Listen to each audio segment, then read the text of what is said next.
శ్రీరామ్ నగర్ కాలనీలో రామచంద్రయ్య, సుగుణమ్మ అనే దంపతులు ఉండేవారు. వాళ్ళకి రమేష్, రాఘవ అనే ఇద్దరు కొడుకులుండేవారు. సుగుణమ్మకి ఇంట్లో కూతురు లేదనే బాధ ఎప్పుడూ ఉండేది. అయితే రమేష్కి పెళ్లి చేసిన తరువాత ఆ లోటు తీరినట్టు అనిపిస్తుంది. ఇంటికి పెద్ద కోడలిగా శైలజ వస్తుంది. ఆమె వచ్చిన కొద్ది రోజులకే, ఏవండి, మనింట్లో అమ్మాయి లేని లోటు తీరిపోయింది కదండి.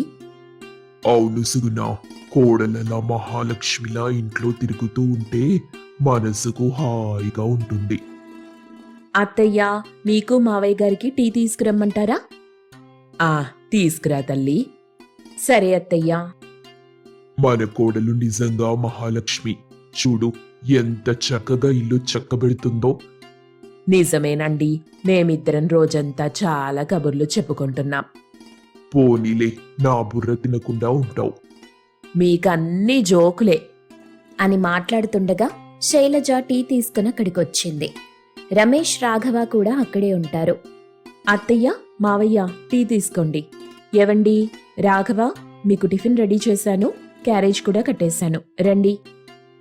సరే శైలు, రే రాఘవ, రా టిఫిన్ చేద్దాం. ఏం టిఫిన్ చేసావదినా? అత్తయ్య గారు చెప్పారు మీ ఇద్దరికి పెసరెట్టంటే చాలా ఇష్టమంట కదా, అదే చేశాను. వావ్ వదినా, నువ్వు సూపర్.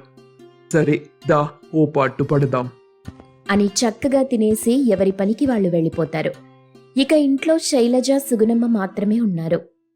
అమ్మా శైలజ, రా ఇలా కూర్చో. పొద్దటి నుండి పనులన్నీ చేసి చేసి అలసిపోయి ఉంటావు. అబ్బే, పర్లేదత్తయ్యా, నేను బానే ఉన్నాను. ఏదేమైనా నువ్వొచ్చాక ఇల్లు భలే సందడిగా ఉంది శైలజ. మీలాంటి అత్త, మామ, ఆయన లాంటి భర్త, ఇలాంటి ఇల్లు దొరకటం నా అదృష్టం అత్తయ్యా. ఇక నుండి నీకు ఫుల్ రైట్స్ ఇచ్చేస్తున్నాను. ఇవిగో ఇంటి తాళాలు, పెత్తనం అంతా నీదే. పెద్దవాళ్ళు మీరుండగా నాకెందుకత్తయ్యా ఈ బాధ్యతలు? నేనింక రిలాక్స్ అయిపోతాను శైలజ, అంతా నువ్వే చూసుకోవాలి. సరే అత్తయ్యా, మీరెలా అంటే అలాగే. ఆ రోజు నుండి ఆమెను కోడలి కంటే ఎక్కువగా కూతురులా చూసుకుంటూ ఉంటారు ఆ ఇంట్లో వాళ్ళు. ఆమె చెప్పిందే ఇంట్లో నడుస్తుంది. కొన్నాళ్లకు రాఘవకు స్వాతి అనే అమ్మాయితో పెళ్లి జరుగుతుంది. దాంతో శైలజకి ఇంట్లో తన స్థానం తగ్గిపోతుందేమోనన్న భయం పుట్టింది. ఏమోయ్ సుగుణ, ఇక మన బాధ్యతలు తీరిపోయినట్టేనా?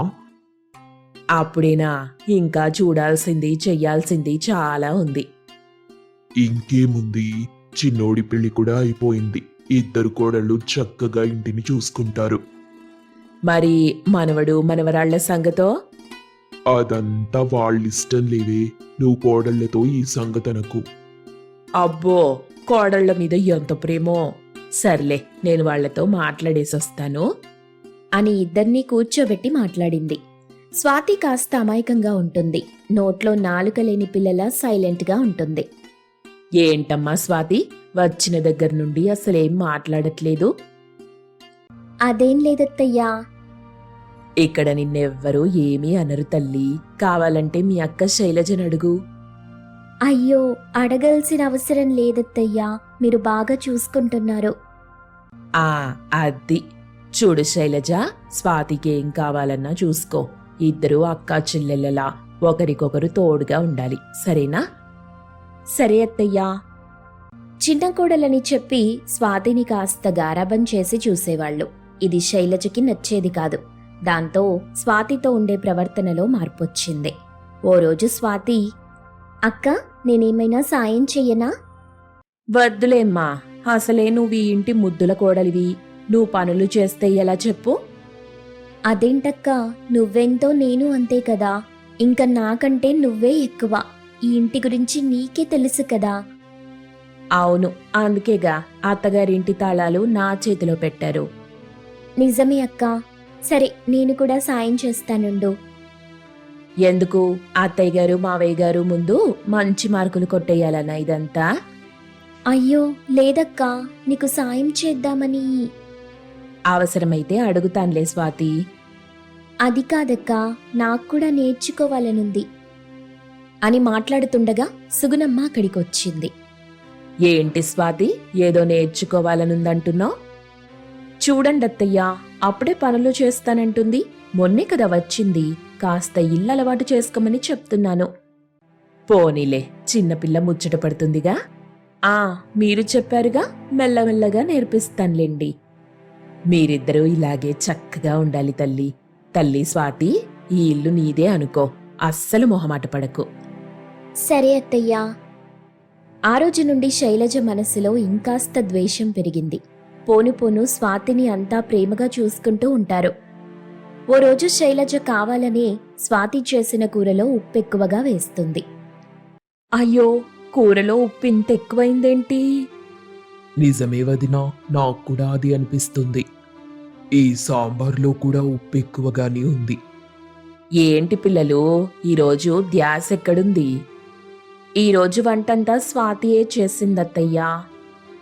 నిజమే, కానీ నేను రుచి చూసినప్పుడు అన్నీ బానే ఉన్నాయిగా. అయితే ఇప్పుడు కూరల్లో ఇంతుప్పెలా వచ్చింది? పోనీలే కదా అని వంటిల్లప్పచెప్తే ఇదమ్మా నువ్వు చేసే పని. అది కాదక్కా, నేను చేసేటప్పుడు బానే ఉంది. అంటే మధ్యలో వచ్చి నేను ఉప్పు వేశానంటావా? ఏంటి నీ ఉద్దేశం? అయ్యో, నేనలా ఏమనలేదక్కా, క్షమించండి. ఇంకోసారి ఇలా చెయ్యను అసలు నీకు అని శైలజ గొంతు పెంచి మాట్లాడటం అందరూ గమనిస్తారు. దాంతో రమేష్ రాఘవ కలగజేసుకుని, వదినా, తనేదో తెలియక చేసింది. పొరపాటయ్యుంటే చెప్పి సరిదిద్దుకోవాలి గాని ఇలాగే అందరి ముందు ఇబ్బంది పెట్టడం అవసరమా? అవును శైలు, నీ కోపంలో అర్థముంది కానీ కాస్త నెమ్మదిగా చెప్పొచ్చుగా. పోనీలే శైలజ, ఏదో తెలియక చేస్తుంటుంది. కాస్త నెమ్మదించు. ఓ, మీరంతా ఒక్కటైపోయారన్నమాట అని కోపంగా లోపలికెళ్ళిపోయింది. ఆ రాత్రి రమేష్ శైలజకు నచ్చజెప్పడానికి ప్రయత్నిస్తాడు. అది కాదు శైలు, అంత కోప్పడితే ఎలా చెప్పు? మీరేం మాట్లాడకండి. అందరూ కలిసి నన్నే తప్పుపట్టారు. శైలు, తప్పు పట్టడం కాదు. స్వాతి అమాయకురాలు, కొత్తది కాబట్టి భయపడుతుంది. నువ్వు పెద్దదానిగా అక్కగా అర్థం చేసుకోవాలి. చెప్పొచ్చార్లే, ఈ ఇంటికి చిన్న కోడలొచ్చాక నా విలువ తగ్గిపోయింది. అయ్యో, అదేం లేదు శైలు. అమ్మ నాన్నకి నువ్వంటేనే ఎక్కువ ఇష్టం. కనిపిస్తూనే ఉంది. అందుకే ఇందాక అందరూ నన్ను నిలదీశారు. అబ్బా శైలు, నా మాట విను అని బ్రతిమాలతాడు. కానీ శైలజ వినదు. అలాగే స్వాతి మీద అజమాయిషీ కొనసాగిస్తుంది. ఓ రోజు శైలజకు ఆరోగ్యం పాడవుతుంది. డాక్టర్ బెడ్ రెస్ట్ అని చెప్తారు. చూడమ్మా శైలజ, నువ్వు చాలా జాగ్రత్తగా ఉండాలి. ఏ పనులు చెయ్యకూడదు. నేనున్నాను కదత్తమ్మా, ఇంటి పనులన్నీ నేనే చూసుకుంటాను. అక్కని కూడా నేనే చూసుకుంటాను. సరే స్వాతి, అయినా నువ్వుండగా నాకేంటి భయం? సరే అత్తమ్మా, నేనెళ్ళి వంట చేస్తాను. అలా వంట చేసి అందరికీ వడ్డిస్తుంది. రుచి అద్భుతంగా ఉంటుంది. అలాగే శైలజని కూడా బాగా చూసుకుంటుంది. చూసావా వదినా, స్వాతి కూడా నీలాగే వంట చేసింది. అవును రాఘవ, బాగా చేసింది. అంతా అక్కని చూసే నేర్చుకున్నాను బావగారు. పోనీలే, ఇప్పుడెంచక్క ఇద్దరూ కలిసి పనులు చేసుకోవచ్చు. ఏ గొడవ రాదు. అబ్బా, మీరూరుకోండి. ఆ రోజు కాస్త భయపడ్డానంతే. అక్కంటే నాకెప్పుడూ గౌరవమే. దాంతో శైలజ మనసు కాస్త కరిగింది. ఆ రాత్రి మరోసారి రమేష్ శైలజతో మాట్లాడడానికి ప్రయత్నిస్తాడు. చూసావా శైలు, స్వాతి ఎంత బాగా మాట్లాడుతుందో. నీ మీద కొంచెం కూడా ద్వేషం లేదు తనకి. నిజమేనండి, నిజానికి నేనే కాస్త భయపడ్డాను. దేనికి శైలు? చిన్న కోడలొచ్చాక నా స్థానం తగ్గిపోతుందేమోనన్న భయం వేసిందండి. పిచ్చి శైలు, స్థానం అనేది ఎవరో తీసేసేది కాదు. మన ప్రవర్తనతో మనమే నిలబెట్టుకోవాలి. చిన్న కోడల్ని నీలా మార్గనిర్దేశం చేస్తే నీ గొప్పతనం కూడా పెరుగుతుంది. అవును, నిజమే అని శైలజ కన్నీళ్లు పెట్టుకుంటుంది. మరుసటి రోజు స్వాతిని పిలుస్తుంది. స్వాతి, నిన్ను నేను కాస్త ఎక్కువగానే గద్దించాను. నన్ను క్షమించు. ఇక నుండి మనిద్దరం అక్క చెల్లెళ్లలా కలిసి ఇల్లుని చూసుకుందాం. అక్క, మీరిలా చెప్పటం నాకు చాలా ఆనందంగా ఉంది. ఏంటి, అక్క చెల్లెళ్ళిద్దరూ కలిసిపోయారా? అసలు మేము విడిపోలేదుగా. ఆ రోజు ఏదో ఉప్పు వల్ల అక్కకి కోపం ఎక్కువైందంతే.